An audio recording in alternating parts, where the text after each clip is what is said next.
Hi viewers, ఈ వీడియోలో accountancy MCQs మీకు అందిస్తున్నాను. 10 అందించే ప్రయత్నం చేస్తున్నాను. చూడండి, ఇటువి ఎంసీక్యూస్ అందిస్తూ ఎక్స్ప్లెనేషన్ కూడా ఆన్సర్ అందిస్తాను. మరి వ్యాపార గణక శాస్త్రం అకౌంటెన్సీ శాస్త్రమా లేదా కళ అని అడిగే అవకాశం ఉంటుంది. ఇందులో ఖచ్చితంగా జేఓకి ఉపయోగపడే ఎంసీక్యూసే మీకు అందిస్తున్నానండి. ఏ శాస్త్రము, బి కళ, C A and B, D ఏది కాదు. అంటే ఇక్కడ ఆప్షన్ సి ఎంచుకోవడానికి ప్రయత్నం చేయండి.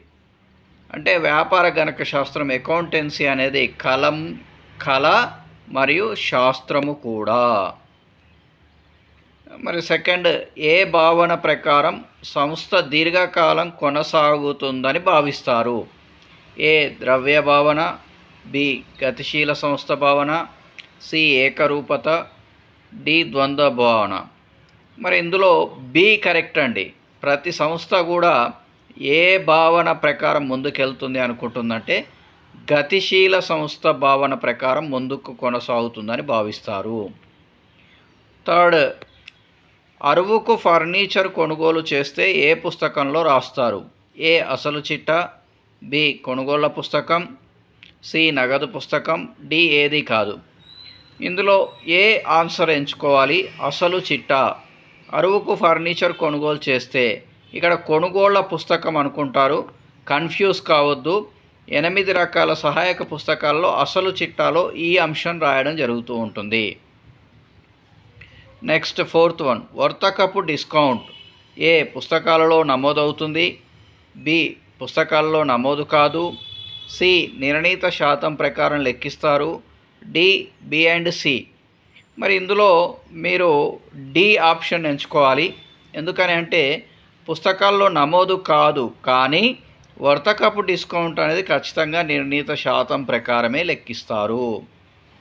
నెక్స్ట్ ఫిఫ్త్ వన్, సొంత వాడకాలకు నగదు యజమాని తీసుకుంటే ఏ ఎదురు పద్దు, బి ఎదురు పద్దు కాదు, సి పద్దు ఉండదు, డి ఏది కాదు. మరి ఇందులో మీరు బి ఆప్షన్ ఎంచుకోవాల్సి ఉంటుంది. ఎందుకంటే సొంత వాడకాలకు నగదు తీసుకుంటే సొంత వాడకాల ఖాతా డెబిటార్ టు నగదు ఖాతా అవుతుంది. కాబట్టి ఎదురు పద్దు రాదు. కాబట్టి బి అనే ఆప్షన్. సిక్స్త్ వన్ చూడండి, కన్సైన్మెంట్ ఖాతాలలో డెల్క్రెడరీ కమిషన్ అంటే ఏ రాణి బాకీల వసూళ్ల కొరకు కన్సైనీకి ఇచ్చే కమిషన్, బి కన్సైనార్ భరించే నష్టం, సి కన్సైనీ భరించే నష్టం, డి ఏది కాదు.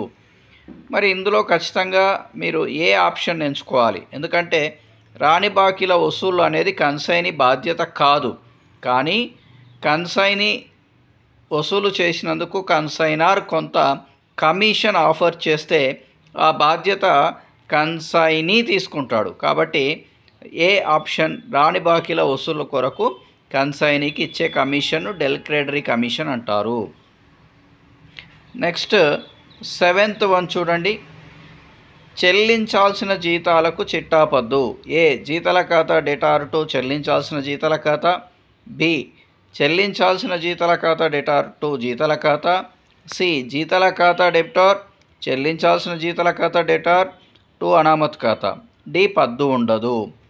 మరి ఇందులో 4 రకాల్లో కొద్దిగా క్రిటికల్గా కనిపిస్తూ ఉన్నవి. అయినప్పటికీ చెల్లించాల్సిన జీతాలు అనేది అప్పు, జీతాలు అనేది ఖర్చు. అందుకోసం ఏ ఆప్షన్ ఎంచుకోండి? జీతాల ఖాతా డెటార్ టు చెల్లించాల్సిన జీతాల ఖాతా. నెక్స్ట్ ఎయిత్ వన్ చూడండి, మూలధనం ఖాతా ఏ ఖాతా క్రిందకు వస్తుంది?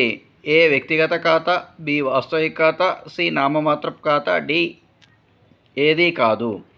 మూలధనం అనేది వ్యక్తి నుండి మనకి ప్రవహిస్తుంది, కాబట్టి దీనిని వ్యక్తిగత ఖాతాగా తీసుకోవడం జరుగుతుంది. ఆప్షన్ ఏ ఆన్సర్ అవుతుంది. నెక్స్ట్ నైన్త్ వన్, అద్దె 980 రూపాయలు బదులుగా 890 నమోదైంది పుస్తకాల్లో. మరి చిట్టా పద్దు ఏమొస్తుంది అంటున్నారు? ఏ అద్దె ఖాతా డెటార్ 90 రూపీస్ టు అనామత్ ఖాతా 90 రూపీస్, బి అనామత్ ఖాతా డెటార్ 90 రూపీస్ టు అద్దె ఖాతా 90 రూపీస్, సి అద్దె ఖాతా డెటార్ 110 రూపీస్ టు అనామత్ ఖాతా 110 రూపీస్. డి అనామత్ ఖాతా డెటార్ 110 రూపీస్ టు అద్దె ఖాతా 110 రూపీస్. మరి ఫస్ట్ ఇక్కడ మీరు అర్థం చేసుకోవాల్సింది ఏంటి అంటే అద్దె 980 కానీ 890 అంటే 90 రూపీస్ షార్ట్ అయింది. అద్దె అనేది ఎప్పుడు కూడా ఖర్చులను ఏం చేయాలి, డెబిట్ చేయాలి. డెబిట్ తగ్గింది కాబట్టి ఆటోమేటిక్గా ఏం చేయాలి, డెబిట్ పెంచాలి. కాబట్టి ఆప్షన్ ఏ అద్దె ఖాతా డెటార్ టు అనామత్ ఖాతా 90 రూపీస్ 90 రూపీస్. మరి 10th వన్, అనామతు ఖాతా ఏ నిల్వ చూపెడుతుంది?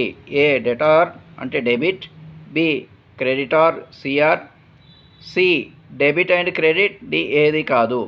మరి అనామతు ఖాతా ఎటువైపు ఉండాలని రూల్ లేదండి. ఆప్షన్ సి అవుతుంది. ఏది తక్కువగా ఉంటే అటువైపు రాసుకుంటాం. కాబట్టి డెబిట్ మరియు క్రెడిట్ నిల్వ ఏ టైంలో ఏ నిల్వ అవసరమో ఆ నిల్వ చూపెడుతుంది. కాబట్టి సి ఆప్షన్. మరలా కూడా మీకు ఆన్సర్స్ ఇచ్చాను చూడండి సమాధానాలు. 1C, 2B, 3A, 4D, 5B, 6A, 7A, 8A, 9A, 10C. కాబట్టి ఇలా ప్రాక్టీస్ చేస్తే మీరు సక్సెస్ రేట్ పెంచుకున్న వాళ్ళు అవుతారు. మీరు జేఓలో సక్సెస్ కావాలని ఇట్లాంటి వీడియోస్ ఇంకా కంటిన్యూగా వస్తూనే ఉంటవి. కాబట్టి మన ఛానల్ని సబ్స్క్రైబ్ చేయండి, లైక్ చేయండి, షేర్ చేయండి. అంతేకాకుండా మన ఛానల్ ద్వారా ఎలక్ట్రిసిటీ డిపార్ట్మెంట్లో జేఓలుగా స్టేట్ గవర్నమెంట్ ఎంప్లాయీస్గా మారాలని ఆశిస్తూ ఆల్ ద బెస్ట్.